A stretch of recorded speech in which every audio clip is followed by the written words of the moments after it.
मैं विद्या निकेतन के संचालक हरिशंकर यादव। ये कुछ मेरे 10th के स्टूडेंट हैं। पिछले दिन है ना जो उन सबों का फिजिक्स का है ना जो फर्स्ट चैप्टर जो कि प्रकाश से है, परावर्तन और अपवर्तन का टेस्ट हुआ वही ना जी। उन सब में ना ऑब्जेक्टिव का उन सब ओरल लेते हैं कि क्या उनका तैयारी है, आगे वही से एग्जाम देने वाली है। तो बोले तुम रेशो बताएगी कि दृश्य प्रकाश जो विजुअल लाइट है उसमें कुल कितने रंगों में विभाजित होता है? कितने रंग में? 7 रंग। सही जवाब, थोड़ा जोर से बोलो, ठीक है। तुम बताएगी बोले कि किस तरंग की फ्रीक्वेंसी मतलब होता है बोले आवृत्ति फ्रीक्वेंसी यानी सबसे अधिक कौन से किरण की होती है? कौन से किरण की होती है? गामा किरण की होती है। सही जवाब है। अब तुम सब ऑप्शन भी ले सकते हो अपना, ठीक है। अब तुम बताएगी बोले प्रकाश है सो कैसा तरंग है? जैसे पूरा तरंग को बताए थे, याद करोगे जो फर्स्ट क्लास। तो प्रकाश कैसा तरंग है? पहला क्वेश्चन है कि रेडियो तरंग है, दूसरा है गामा तरंग है, और सी है परावैक्तिक तरंग है, डी है विद्युत चुंबकीय तरंग है। कौन सा तरंग? विद्युत चुंबकीय तरंग। सही जवाब है। अब तुम बताएगी बोले सविता की तरंगदैर्घ्य का मान। तरंगदैर्घ्य कहने का मतलब है कि तरंगदैर्घ्य बढ़ने पर मतलब वेवलेंथ जब बढ़ेगा तो आवृत्ति मतलब फ्रीक्वेंसी का मान क्या होगा? ऑप्शन है बढ़ता है, बी है घटता है, सी है स्थिर रहता है, और डी इनमें से कोई नहीं। कौन सा? सही जवाब है। अब तुम बताएगी बोले कि क्या प्रकाश को चलने के लिए कोई लाइट है उसको चलने के लिए है ना जो कोई माध्यम की आवश्यकता पड़ता है? नहीं। क्या? सही जवाब, नहीं। प्रकाश को चलने की कोई माध्यम की आवश्यकता नहीं पड़ता। एक बात और जान लो, प्रकाश हमेशा कौन से रास्ते में एकदम सीधे रास्ते में मूव करता है। तुम बताएगा चला तरंगदैर्घ्य जिसको अंग्रेजी में वेवलेंथ बोला जाता है। तरंगदैर्घ्य के अंदर से एसआई मात्रा क्या होता है? एंगस्ट्रॉम। क्या होता है? एंगस्ट्रॉम। सही जवाब है। तुम बताएगा कि प्रकाश का चाल जो है ना मतलब स्पीड ऑफ लाइट, प्रकाश का चाल है जो सबसे तीव्र सबसे अधिक किसमें होता है? ऑप्शन ले सकता है गैस, द्रव, निर्वात, ठोस। निर्वात कहने का मतलब वैक्यूम, जहां हवा नहीं है, जहां हवा नहीं है वहां पे प्रकाश है ना बहुत तेजी से चलता है। मतलब वायु की अपेक्षा या फिर जल की अपेक्षा या फिर ठोस की अपेक्षा सबसे अधिक चाल कहां पे होता है बोले? निर्वात में होता है। तुम अगला जवाब तुम्हारा क्वेश्चन है बोले रेशमा, तुम बताएगी कि जैसे प्रकाश के परावर्तन के नियम के अनुसार पढ़ते नियम बताए तो आपतन को जो किसके बराबर होता है? किसके बराबर? सही जवाब है। तू बताएगा बोले जिस राशि में परिमाण और दिशा मैग्नीट्यूड और डायरेक्शन दोनों होता है तो एक और ऐसे राशि को क्या कहा जाता है? ऑप्शन है अदिश राशि, बी है सदिश राशि, और सी है दोनों, और डी है इनमें से कोई नहीं। कौन सा? सदिश राशि। सही जवाब है। इसको बोला जाता है बोले वेक्टर क्वांटिटी। अब तू बताएगी बोले यदि प्रकाश की किरण यदि प्रकाश की किरण कोई आपतित किरण तल से 40 डिग्री के कोण पर, इमेजिन करो कि तल से कितना डिग्री के एंगल पर है आपतित किरण? 40 डिग्री के एंगल पर है तो उसका आपतन कोण जो है सो कितने डिग्री के बराबर होगा? 40 डिग्री, 50 डिग्री, 140 डिग्री, इनमें से कोई नहीं। 50 डिग्री। सही जवाब है। जब ये तल से वो 40 डिग्री का कोण है तो सिंपल सी बात है आपतन कोण क्या होता है? अविलंब और आपतित किरण के बीच के कोण का आपतन कोण बोलते हैं। अविलंब तो 50 डिग्री बचिए गया है कि नहीं? तू सविता जवाब देगी बोले कि जब दो समतल दर्पण बोले 60 डिग्री के कोण पर है, 60 डिग्री के एंगल पर है तो उनसे बनने वाले प्रतिबिंबों की संख्या क्या होगी? जब दो दर्पण 60 डिग्री के एंगल पर है तो उसमें कितना प्रतिबिंब बनेगा? 3, 5, 7 और 8। 5। सही जवाब है।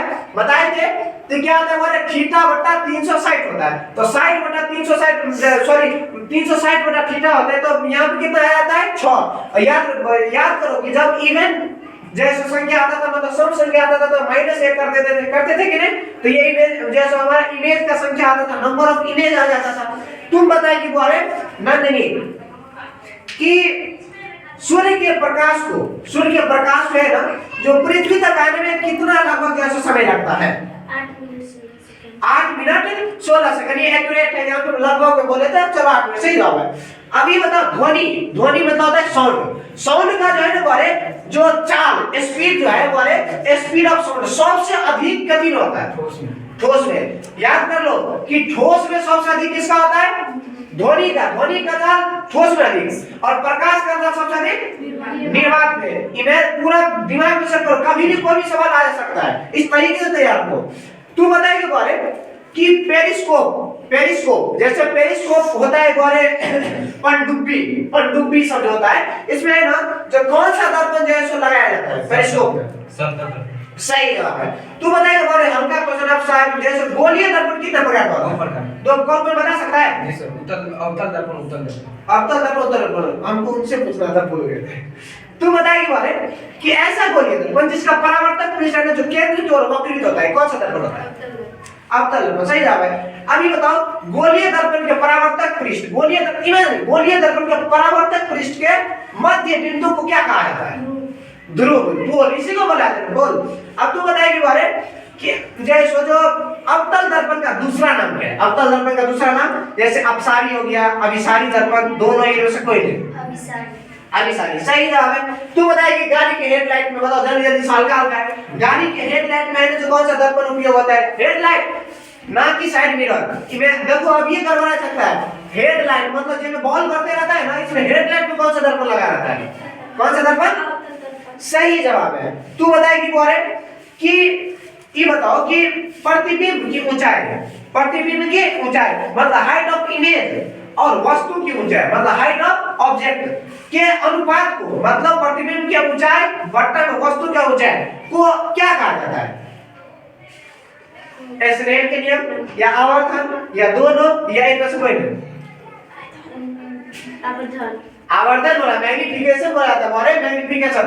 और ये बताओ चला रे आवर्धन प्लस मतलब मैग्निफिकेशन प्लस किसका होता है? कौन सा दर्पण का? थोड़ा एक्स्ट्रा हो जाए, उत्तल दर्पण, सही जवाब। तू बताएगा बारे इसी में से तो था यार, तू यही था। तू बताएगा फोटोग्राफी में कौन सा लेंस का प्रयोग होता है? फोटोग्राफी में कौन सा लेंस? फोटोग्राफी लेंस में आप सेकंड चैप्टर में आ गए हैं, अब लेंस में आ रहा है फोटोग्राफी में उत्तल लेंस, सही जवाब है। और ये बताओ किस लेंस की फोकस दूरी है ना धनात्मक होती है? उत्तल। एक बात बता देते हैं कि उत्तल दर्पण और उत्तल लेंस दोनों का फोकस दूरी जो होता है क्या होता है हमारे? धनात्मक। याद करो फोकस दूरी केंद्र से ध्रुव के बीच की दूरी को फोकस दूरी बोला जाता है ना। बताया देने वाले इधर एक्स एक्सिस वाई एक्सिस इधर प्लस सब कुछ बताया गया है। अब जैसे तुम बताएगी बोले, तू बताएगी क्वेश्चन समझ गया रे? तू बताएगी कि वस्तु से ध्रुव के बीच की दूरी को किस से दर्शाया जाता है? यू से, भी से, एम से, इनमें से कोई नहीं? किससे? यू से, सही जवाब है। तुम बता देगी बोले, तू ही बताओ फिर से निम्न में से दर्पण सूत्र कौन सा? दर्पण सूत्र बता दो। 1/r बराबर 1/u प्लस में 1/v। अच्छा ये बताओ, तू बताएगी बात अनु कि लेंस है ना, तो लेंस किस सिद्धांत पर कार्य करता है? प्रकाश का परावर्तन, प्रकाश का अपवर्तन या जैसो दोनों या कोई नहीं? प्रकाश के अपवर्तन, सही जवाब है।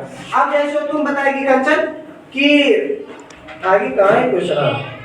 जब प्रकाश की किरणें एक माध्यम से दूसरे माध्यम में जाता है, जब प्रकाश की एक ऐसे माध्यम में चले जाता है जिसमें माध्यम के कण अनुपस्थित हो, जिसमें माध्यम का कण अनुपस्थित होगा तो माध्यम को क्या कहते हैं? जिसमें माध्यम का कण नहीं है, कण अनुपस्थित है, तो क्या होगा? सघन माध्यम या विरल माध्यम या निर्वात या इसको निर्वात। वैक्यूम जिसमें कोने नहीं है हमारे, जिसमें सब्सटेंस है ही नहीं, जिसमें मॉलिक्यूल है ही नहीं, तो निर्वात है।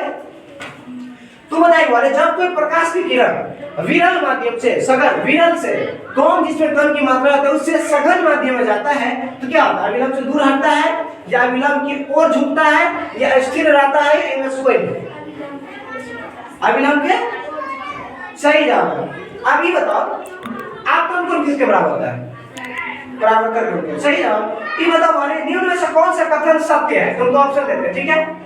F बराबर r/2 जो फोकस दूरी जो होता है, जो रेडियस का आधा होता है, या P बराबर 1/f या R बराबर 2f मतलब त्रिज्या जो होता है जो फोकस दूरी का दुगुना होता है।